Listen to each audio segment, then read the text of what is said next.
going on, folks? You're watching The Hungry Handgunner. I'm Nick. Now, we've covered the caliber debate, or caliber pissing contest, quite a bit on the channel.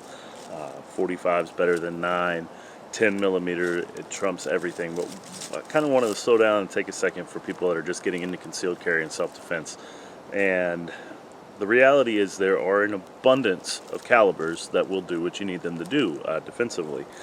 Everything from 380 all the way up to a 50 A&E or 500 Smith & Wesson Magnum. These cartridges can and do routinely stop attacks. Maybe not 500 mag. I don't know of too many situations where that's been used, but it definitely possesses the energy to do so. So when you're choosing a handgun caliber for self-defense, I think it's important that we just go ahead and get out of the way that a handgun is a weapon of convenience. They're not exceptionally great man stoppers. 80% of people shot with handgun projectiles survive, which, you know, if you get them to quit attacking you and they live, it's a win. But they're not great fight stoppers. They're a weapon of convenience. You know, it's not necessarily socially acceptable or practical to carry around an intermediate rifle caliber, you know, an AK-47 or an AR-15 or hell, even an FN SCAR. That's not really something you can do on a day-to-day basis as a civilian. I'm sure you can before somebody comments some places, but have fun with that. The rest of us will go about our life with our concealed weapons. So a handgun is a concealed weapon in a lot of cases. For you open carry guys, yeah, it's your right. I agree with that. We're talking about concealability and things like that. Weapon of convenience, it's a last-ditch option to preserve your life or the life of someone around you that's coming under an attack. So with that in mind, I think it's important that we do consider energy, though. There's like a threshold there, and I've never seen it clearly defined, but it's like this weapon generally has enough energy to stop a fight. I think the lowest that most people will routinely say is the bare minimum would be 380 ACP. Personally, with the abundance of subcompact 9mm and things like that on the market that often very, very closely compete with pocket 380s, I would say 9mm would be the lowest that I would advise somebody to go. And by that same standard, I'll go ahead and spoiler alert, 9mm is what I typically recommend. So I'm getting ahead of myself. 3 things that you should really consider. The overall energy, how effective is the round? How well can you shoot it? You know, a Desert Eagle 50 A&E has a lot of energy. It's not something most people can shoot well in a self-defense context.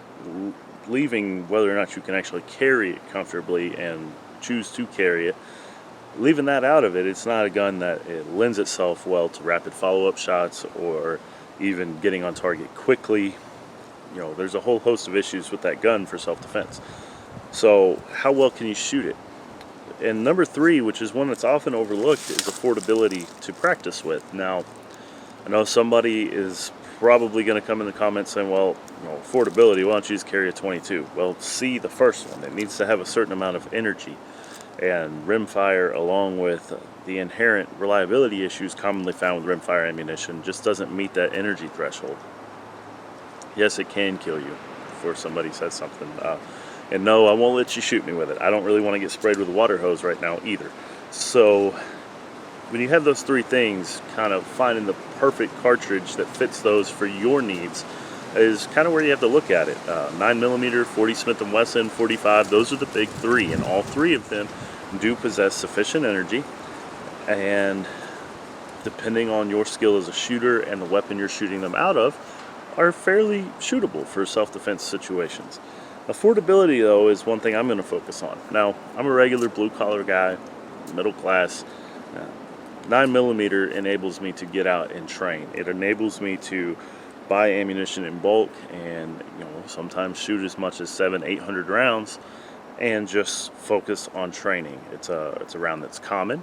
It's actually the most common handgun caliber in the world. Last I checked, it's out there. Most gun stores, unless they're out of stock, most places that carry ammunition are going to have 9mm on the shelf, you know, barring that ammo shortage we had a few years ago. But most of the time, that ammunition, if they carry ammunition, 9mm is definitely going to be in their lineup. It's very easy to shoot in a variety of guns. most new pistols I end up getting are chambered in 9mm. I like the round, I like the affordability to practice with, and it's just a fun round to shoot. You can shoot 9mm all day long, and you're not going to develop injuries from like you might if you tried to do that with a 44 Magnum full house loads, not your 44 special stuff. So for me, it kind of checks all those boxes. It's the perfect storm of energy, affordability, and shootability. So this isn't a 9mm sales pitch by any means. I'm just explaining how I came to that decision. If you decide that 40 meets that for you, great. I hate 40. I have a whole video on that. I'll put a card up there.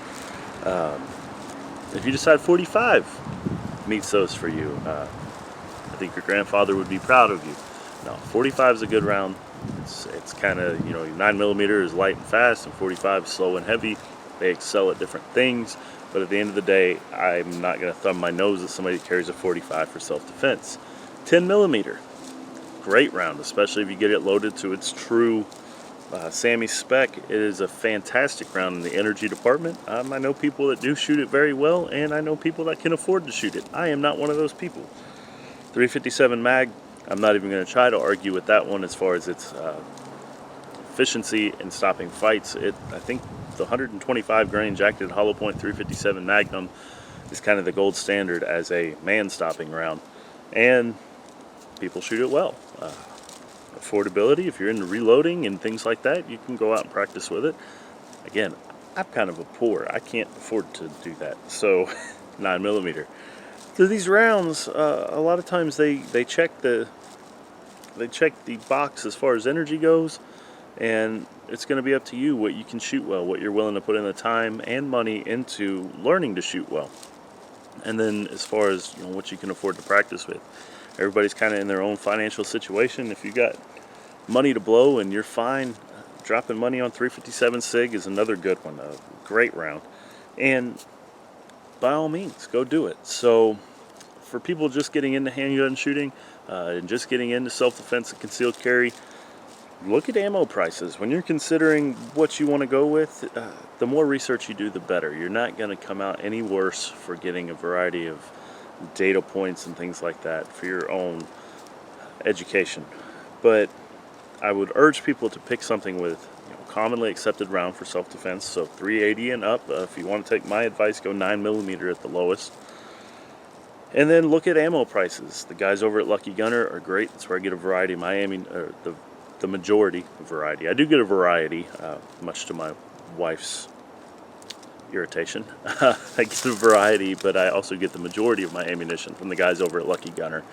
They're a great company. They don't know I'm making this video. They don't know who I am, but fantastic company. They have their own YouTube channel where they do awesome ammunition testing and pretty objective. I mean, they sell all this stuff, but they're not really interested in pushing one caliber or one brand over the other, and just an awesome resource. So Lucky Gunner's a good one, Ammunition Depot's a good one, LAX Ammunition, Freedom Munitions. You can kind of shop around and see what you're going to be paying. The other thing is, I think most of us, myself included at times, don't put in the time and effort that we should into training. We get out and we target practice and have a good time, but as far as actual training goes, I don't think a lot of us do as much as we should. And I'm throwing myself in there as well, even though I shoot more than a lot of people. But you need to kind of weigh that in. How committed to this are you going to be? Are you going to take it seriously and get out and train? And if so, that is going to have an expense associated with it. Proficiency can be greatly aided and achieved by dry fire, but there's no substitute for actually getting out there and getting those rounds on target and actually seeing what you're doing with live ammunition. So it does come at a cost. You need to determine what cost you're okay with and let that factor into your defensive handgun caliber choosing. I'll do a whole other video on choosing the right ammunition. So obviously it's going to be a hollow point of sorts, but we'll go into that more. That's a whole different video with a whole bunch of little data points and stuff. So we're not doing that today. I don't have my notepad out here. So that's going to be a fairly dry video, just letting you guys know. I am going to have a video coming up on emergency trauma and medical care and some stats on that. It's going to be another fairly dry video, not something I really want to joke about. So stay tuned for that. That project's been months in the making on the medical video. So kind of rambling now. I'm out here on the range. I'm actually going to train with my trusty 9mm, and I'm going to get to that. So thank you for watching. Stay safe. Keep shooting. If you've got other things that factor into your decision on choosing a defensive caliber, drop them in the comments. Help some people out. A lot of newer folks watch my channel. I'm gauging from emails and things like that. So if we can collectively come together and help them out, more knowledge is better. And